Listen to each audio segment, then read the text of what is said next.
ਪੰਜਾਬੀ ਪਿਆਰਿਓ, ਜੀਵਨ ਜੋਗਿਓ, ਜੁਗ ਜੁਗ ਜੀਵੋ।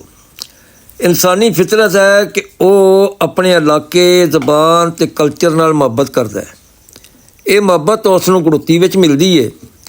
ਇੱਕ ਜ਼ਬਾਨ ਅਤੇ ਕਲਚਰ ਨਾਲ ਜੁੜੇ ਹੋਏ ਲੋਕ ਇੱਕ ਕੌਮ ਹੁੰਦੇ ਨੇ। ਚੇਤੇ ਰਵੇ, ਇਸ ਵਿੱਚ ਮਜ਼ਹਬ ਦਾ ਇੱਕ ਹੋਣਾ ਜ਼ਰੂਰੀ ਨਹੀਂ। ਜਿਵੇਂ ਪੰਜਾਬ ਦਾ ਜੰਮਪਲ ਪੰਜਾਬੀ ਬੋਲਣ ਵਾਲਾ ਕਿਸੇ ਵੀ ਮਜ਼ਹਬ, ਫਿਰਕੇ, ਰੰਗ, ਨਸਲ ਜਾਂ ਗਰੋਹ ਨਾਲ ਤਲਕ ਰੱਖਣ ਵਾਲਾ ਹੋਵੇ, ਉਹ ਬੰਦਾ ਪੰਜਾਬੀ ਕੌਮ ਦਾ ਹੀ ਫਰਦ ਹੈ। ਬਾਅਦ ਬੰਦੇ ਬਰਾਦਰੀ ਨੂੰ ਕੌਮ ਆਖਦੇ ਨੇ, ਜੋ ਬਿਲਕੁਲ ਗਲਤ ਹੈ। ਜਿਵੇਂ ਰਾਜਪੂਤ, ਜੱਟ, ਅਰਾਈ ਅਤੇ ਹੋਰ ਬਹੁਤ ਸਾਰੀਆਂ ਬਰਾਦਰੀਆਂ ਪੰਜਾਬ ਵਿੱਚ ਸਦੀਆਂ ਤੋਂ ਰਹਿ ਰਹੀਆਂ ਨੇ ਅਤੇ ਧਰਤੀ ਦੇ ਵਾਰਸ ਵੀ ਨੇ। ਬਹੁਤ ਸਾਰੀਆਂ ਬਰਾਦਰੀਆਂ ਅਤੇ ਕਬੀਲੇ ਰਲ ਕੇ ਇੱਕ ਕੌਮ ਬਣਾਉਂਦੇ ਨੇ, ਜਿਨ੍ਹਾਂ ਦੀ ਜ਼ੁਬਾਨ ਅਤੇ ਕਲਚਰ ਇੱਕ ਹੁੰਦਾ।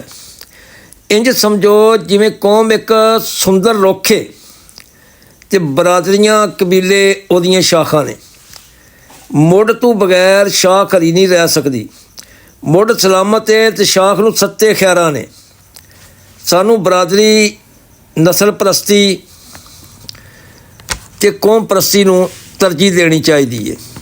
ਅੱਲਾ ਨਾ ਕਰੇ ਕੌਮ ਹੀ ਨਾ ਰਹੀ ਅਤੇ ਬਰਾਦਰੀ ਦੀ ਕੀ ਅਹਿਮੀਅਤ ਰਹਿ ਜਾਂਦੀ ਹੈ। ਕੌਮ ਨਾਲ ਬਰਾਦਰੀਆਂ, ਨਸਲਾਂ ਅਤੇ ਕਬੀਲਿਆਂ ਦੇ ਸਿਰ ਸਲਾਮਤ ਨੇ। ਇੱਕ ਹੋਰ ਗੱਲ ਵੀ ਸਾਂਝੀ ਕਰਾਂਗਾ। ਇੱਕ ਮਜ਼ਹਬ ਦੇ ਮੰਨਣ ਵਾਲੇ ਇੱਕ ਉਮਤ ਹੁੰਦੇ ਨੇ। ਜਿਵੇਂ ਸਾਡਾ ਪਿਆਰਾ ਮਜ਼ਹਬ ਇਸਲਾਮ ਦੁਨੀਆ ਦਾ ਬਹੁਤ ਬੜਾ ਮਜ਼ਹਬ ਹੈ। ਅਸਾਂ ਸਾਰੇ ਇੱਕ ਨਬੀ ਦੀ ਉਮਤ ਹਾਂ। ਜ਼ਬਾਨ, ਕਲਚਰ ਅਤੇ ਧਰਤੀ ਆਪਣੀ ਆਪਣੀ ਹੈ, ਮੁਲਕ ਵੀ ਆਪਣੇ ਆਪਣੇ ਨੇ, ਪਰ ਅਸਾਂ ਸਾਰੇ ਇੱਕ ਉਮਤ ਹਾਂ। ਕਈ ਕੌਮਾਂ ਰਲ ਕੇ ਮਜ਼ਹਬ ਦੀ ਬੁਨਿਆਦ 'ਤੇ ਇੱਕ ਉਮਤ ਬਣਦੀਆਂ ਨੇ। ਕੌਮ ਪ੍ਰਸਤੀ ਕੀ ਹੈ? ਇਹਦਾ ਜਵਾਬ ਆਸਾਨ ਲਫ਼ਜ਼ਾਂ 'ਚ ਇਹ ਹੈ ਕਿ ਆਪਣੇ ਇਲਾਕੇ, ਜ਼ਬਾਨ ਅਤੇ ਕਲਚਰ ਨਾਲ ਪਿਆਰ ਅਤੇ ਆਪਣੀ ਕੌਮ ਦੇ ਮਫਾਦਾਤ ਦਾ ਤਹਫ਼ੁਜ਼ ਕਰਨਾ ਕੌਮ ਪ੍ਰਸਤੀ ਹੁੰਦੀ ਹੈ।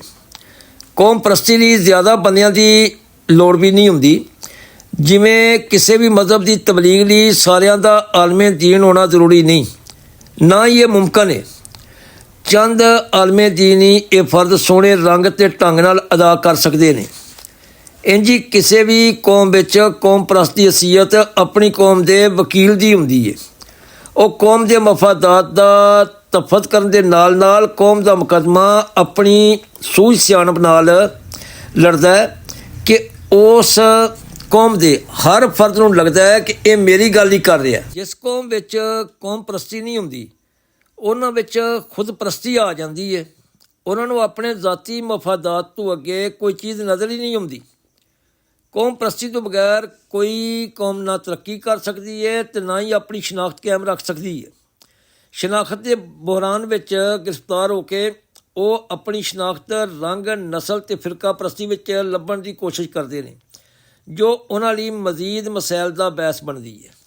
ਸਾਨੂੰ ਪੰਜਾਬੀ ਹੋਣ ਦੇ ਨਾਤੇ ਪੰਜਾਬ, ਪੰਜਾਬੀ ਅਤੇ ਪੰਜਾਬੀਅਤ ਨੂੰ ਹਮੇਸ਼ਾ ਸਾਹਮਣੇ ਰੱਖਣਾ ਚਾਹੀਦਾ ਹੈ। ਇਹਦੇ ਵਧਾਅ ਅਤੇ ਬਚਾਅ ਲਈ ਸਾਰਿਆਂ ਪੰਜਾਬੀਆਂ ਨੂੰ ਇਕਮੁੱਠ ਹੋ ਕੇ ਕੋਸ਼ਿਸ਼ ਕਰਨੀ ਚਾਹੀਦੀ ਹੈ। ਗੌਰ ਕਰਨਾ, ਸਵੀਡਨ ਸਾਡੇ ਕੋਲੋਂ 13 ਗੁਣਾ ਨਿੱਕਾ ਮੁਲਕ ਹੈ ਅਤੇ ਇੰਨੇ ਕੌਮ ਪ੍ਰਸਤ ਨੇ, ਔਰ ਇਸ ਕੌਮ ਪ੍ਰਸਤੀ ਦੇ ਬੇਸ 'ਤੇ ਉਹਨਾਂ ਤਰੱਕੀ ਕੀਤੀ ਤਾਂ 1300 ਵਾਰੀ ਸਾਨੂੰ ਖਰੀਦ ਸਕਦੇ ਨੇ। ਸਾਨੂੰ ਵੀ ਇਹਨਾਂ ਤਰੱਕੀ ਯਾਫਤਾ ਕੌਮਾਂ ਦੀਆਂ ਲੀਹਾਂ 'ਤੇ ਚੱਲ ਕੇ ਆਪਣੀ ਧਰਤੀ ਨੂੰ ਇੱਕ ਦੁਨੀਆ ਲਈ ਮਿਸਾਲ ਬਣਾਉਣਾ ਚਾਹੀਦਾ ਹੈ। ਜੀਵੇ ਪੰਜਾਬ, ਸਦਾ ਜੀਵੇ।